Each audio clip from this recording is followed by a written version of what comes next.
The Zodiac Killer didn't just murder. He taunted the police, directly challenging their very ability to catch him. This wasn't a criminal hiding in shadows. This was a calculated performance, a twisted game played out in plain sight through cryptic ciphers, chilling letters, and phone calls that sent shivers down the spine of Northern California. For over 50 years, the identity of this phantom figure has remained shrouded in mystery, a testament to his cunning and the terrifying effectiveness of his terror campaign. Our investigation begins in December of 1968, in a secluded lover's lane on Lake Herman Road in Benicia, California. A seemingly innocuous setting that would soon become etched into the annals of true crime. Betty Lou Jensen, 16, and David Faraday, 17, were on their first date. They had parked their Rambler, enjoying the quiet solitude, unaware they were being watched. At around 11:15 p.m., another car pulled up. Shots rang out. Faraday was found dead outside the car. Jensen, attempting to flee, was shot multiple times in the back. This brutal double murder, initially treated as a random act of violence, would later be recognized as the Zodiac Killer's chilling debut. 7 months later, on July 4, 1969, the terror escalated. Darlene Ferrin, 22, and Mike Majow, 19, were parked at Blue Rock Springs Park in Vallejo, just a few miles from the first crime scene. A car approached, then departed, only to return minutes later. A man with a flashlight shined it into their car, blinding them before opening fire. Ferrin died. Majow miraculously survived, despite being shot in the face, neck, and chest. What followed was unprecedented. Just 40 minutes after the shooting, a man called the Vallejo Police Department, claiming responsibility for both the Lake Herman Road and Blue Rock Springs attacks. His voice, described as soft and calm, delivered a chilling message. This wasn't just a murderer. This was a showman, someone who craved recognition and perhaps control. Then came the letters.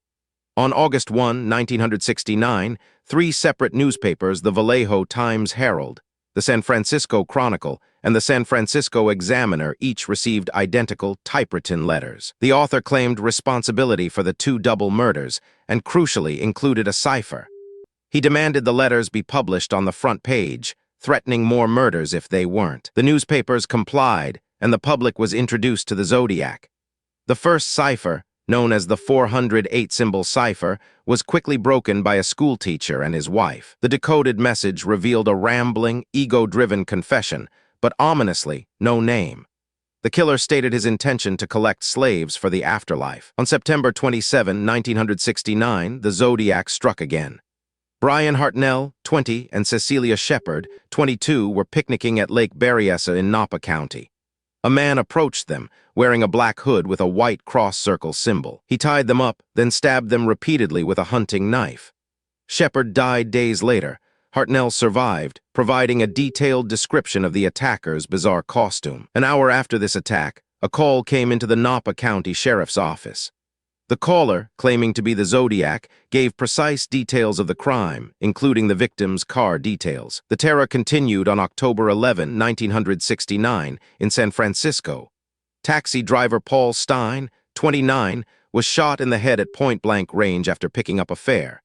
This was the Zodiac's only known urban murder. 3 teenagers witnessed the aftermath, initially believing it was a robbery. They saw a man wiping down the taxi's interior before walking away. The Zodiac sent another letter, this time including a piece of Stein's blood-stained shirt, confirming his culpability and mocking the police's inability to catch him. Numerous suspects have emerged over the decades, from Arthur Lee Allen, a convicted child molester, to Richard Gaykowski, a former journalist, and Lawrence Kane, a transient with connections to some victims. Each had compelling, yet ultimately inconclusive, evidence against them. The Zodiac, it seemed, was always one step ahead, a ghost in the fog of Northern California. The codes, the calls, the letters, they were all part of his elaborate design, a terrifying narrative spun by a killer who craved not just murder, but infamy. The true identity of the Zodiac Killer remains one of the most enduring and frustrating cold cases in history. The unanswered questions echo through time, a testament to a phantom's reign of terror that continues to captivate and confound. What other notorious cold cases leave you sleepless at night?